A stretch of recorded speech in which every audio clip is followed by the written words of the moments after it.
That is the option. So to Masokno do ne I like to do see my message. Maybe.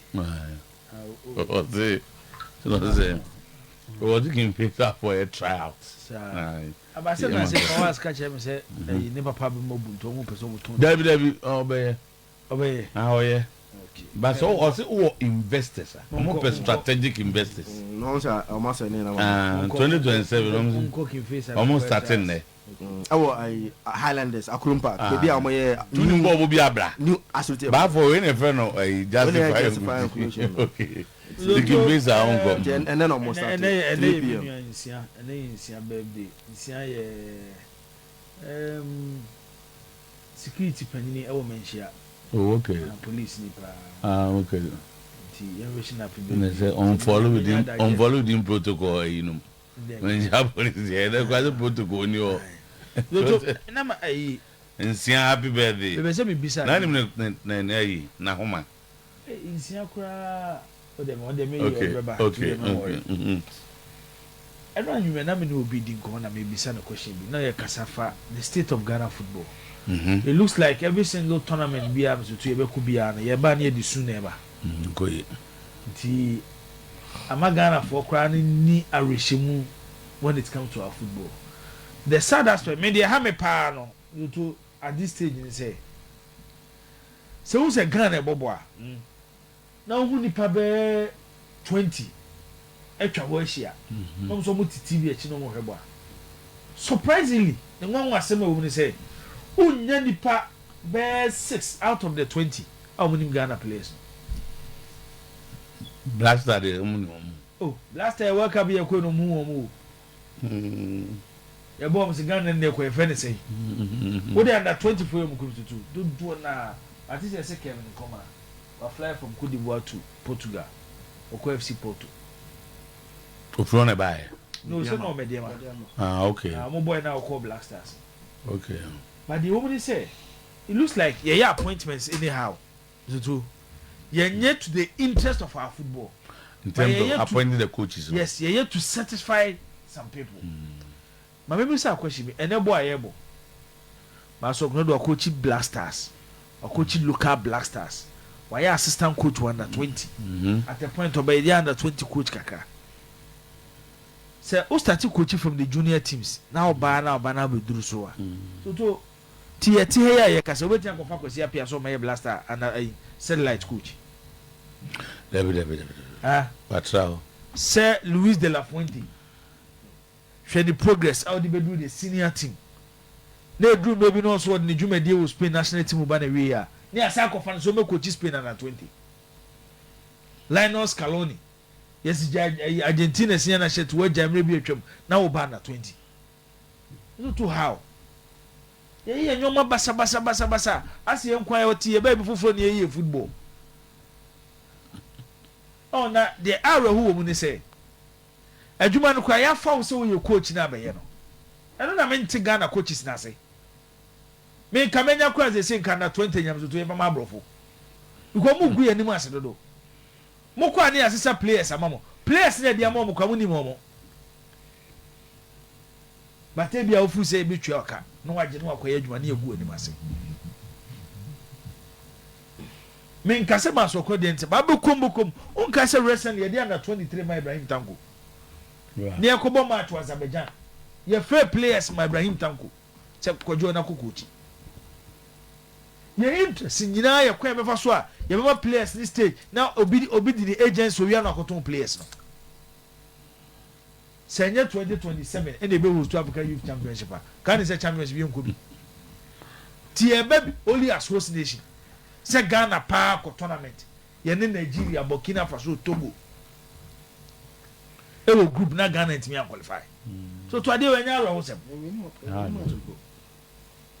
Yeah, we need single match. What the Nigeria acquire they fine. Yet me and she Togo. Yet me and she Burkina Faso. Ah. Adenti ye born na say baby aye duru ni. See any Togo bobo yentimi ni Togo mobo. Yentimi ni Burkina Faso mobo.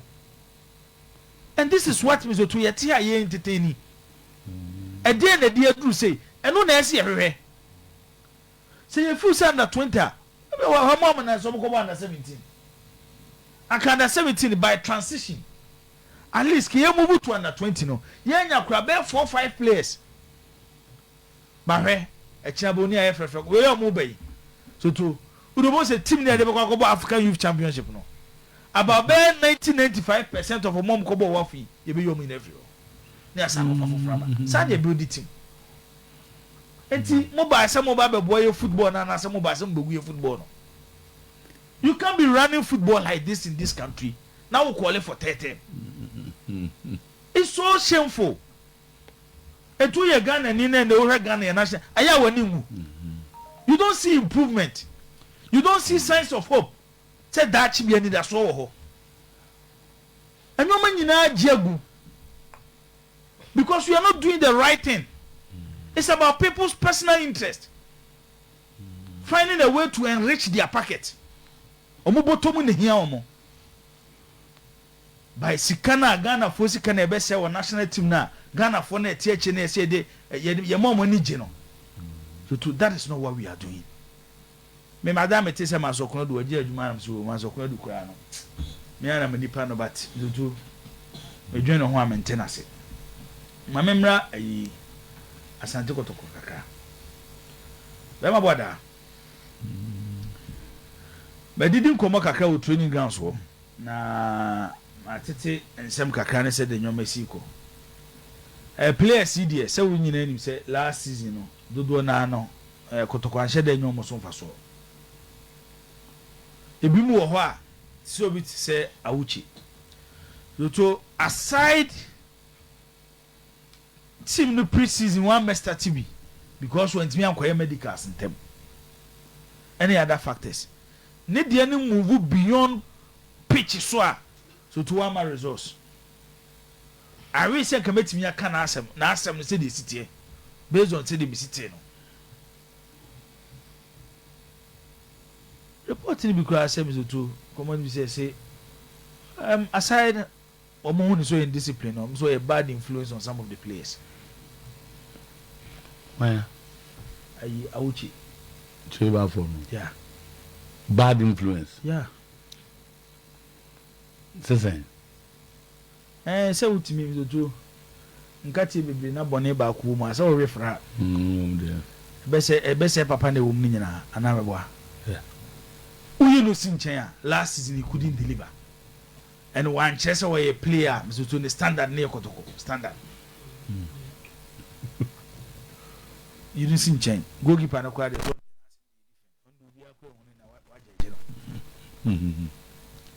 Then Kwame Poku. So Kwame Poku ka because on say and na sometimes na me what problem say. Yes, supporters wait me recommend the player. But your management it's your duty to so believe him. On say player na supporters say force obo bebo na so mo.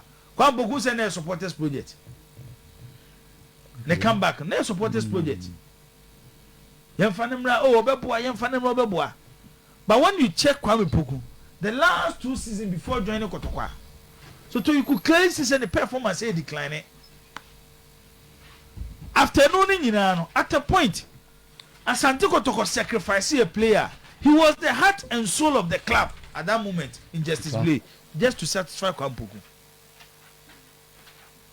Unim so any Hamza issue no.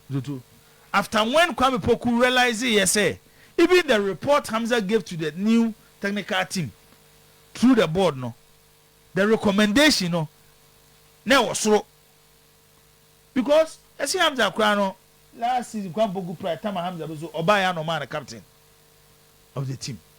It will be our town same so too what do you that level but or the athleticism and they also taught an attitude and the training is also not good and they could do Prince Badu dia no me say I just say amount 4% omo ewurem na ye but makasem to me judgment on players and say you can be a fine player but now won't fit into a particular system. Me hwe ni bebre ba kakra me hwe no when no join the Kotoko second round no to the technical ability of when you look at the modern day midfielders now on say yes we have defensive midfielders But where even the typical defensive midfielders now, and they can hold on to the ball, pass well. And they want to be a defensive midfielder. Now we see with strength. And it's over we need duels, over we need interception. Now we need we are there at the ball. Okay. Zaki Tomo na betray a kwan yesi coach if so ball the ball. Ye dey enko South Africa. No ma betray certain clan no. Opi players aboard the woman no. And the sad aspect is say too. Asem we be ntimi ma bonten. Wouldn't say the technical team of Kumasi Asante Kotoko headed by Retinkler. Almost 30 players near training. They are quite disappointed. This majority of the players. Pre-season, no man what baba. And your man what you. I say when your man kitting be a footballer. So to say womb. Some of the players are supporters tonight hyper ball control cry a problem. Try to even understand little things. Come to adding. It's a chair will say, our form one. How we even develop our players from youth level no. And again your problem. Okay. And T is also yeah, but how I know and I used to so Matisse said go for Saaka. Coach no one we are more than ever call right back. Saaka Dauda. Saaka Dauda. Obeko right back. Obeko right back because from the meetings there's an attacking productivity no form. No defending. But so attacking productivity no form. But Omufuzo born as a right backer. They will get the best in him. A lot of change. Players will have to. Now Obi now go right back and you wanna go for about I didn't. What's that? Right back. Visa. Right back go for about you. I know na Hakim some of these changes was expected. Because me Badu say no. Badu I be woman fans kakra say. Badu omunya. Anamika ya omunya botre kakra. I don't know of course. Omunya botre. Se omunya nya ni tinton tan omunya botre.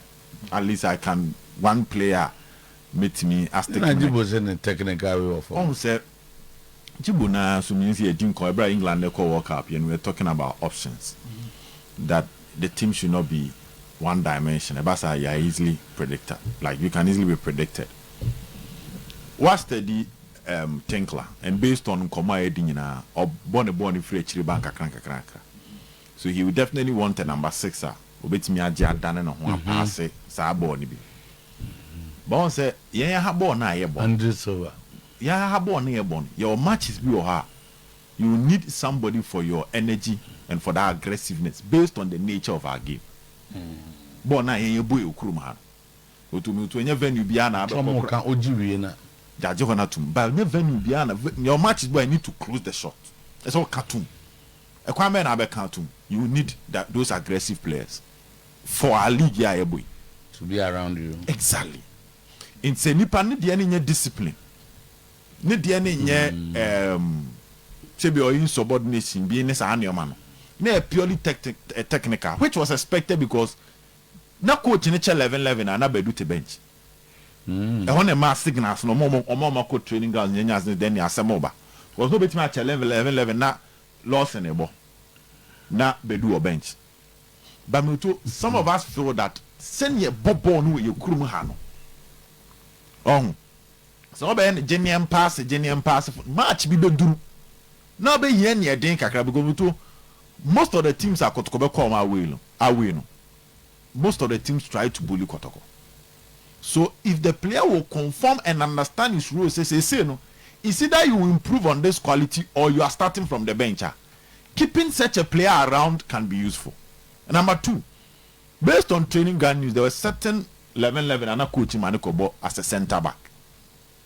Hokran Sama himself was DM the center back. Then I say, Ejani Yedu.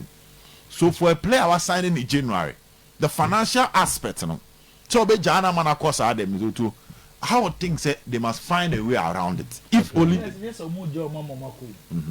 they are not part of the coach. When I say, I know the emergency, that means and I make so there are some players he can make room to accommodate them in their plans. Because Ocean Pano, Ocean Pano need determination.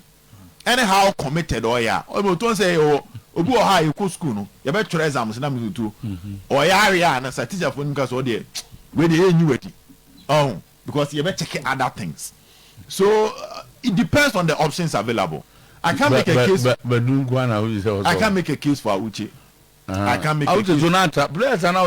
I can't make a case for Benjamin Chung because Motua Betana Kotoko 1.5 years. March back when you been died. Na coach in the banner who say won't mean that a bad thing. Left back the left back the issue is also Francis Aqua because Moto Kotoko 3 left backs. Patrick Eseru Joseph Fama Francis Aqua. Nti bia coach ni betimi atena say me share trainer wo ho no e bia wo mom na wo modern mo anso mani nti ese wo ko they were not try boys in be was several positions on na me say make us Badu one thing a coach no yes wo ye ne say op players are obeti abo multiple positions so that you be say amo no yes recently coach no say multiple center back you should at left sided center back you should on left back on no match be ball ni Badu 4 and 5 nti bia eso nani so me to I think so many about you need a poor prince Badu the over no you see ojebo no ka wo don't say me to that's some of the things that we know obo betim profile sa yo bia ne profile set up defensively nyam say team mo any team bia na Kotoko ne bebo a obe set up defensively everybody when you team bia obe only bebo why the old England go but when you yes you need other players with different vibes a certain philosophy as a football club you don't move away from it. Bibia ni wa mzoto game bibia ni we bebo na asase so a Pep Guardiola be ka say road your fit we be road the number 6 Majiatu jibo maji won nyina to but the point I'm saying say ye ball near ball Ghana ye kruma ball near ball if you followed our league there will be certain matches we nya team for me no midfield na zo go draw.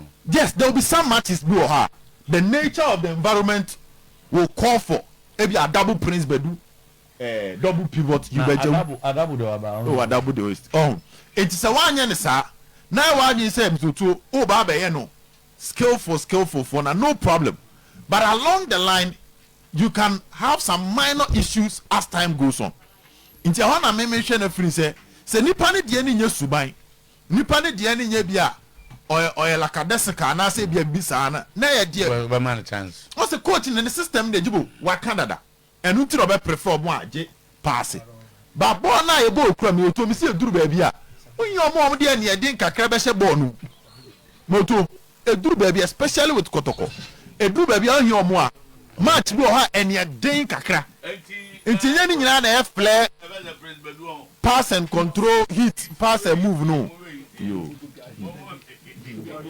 mo hit case no more revisit ana ejiri o more revisit dozo bien ka bro funjo Prince Badu bo chedi mo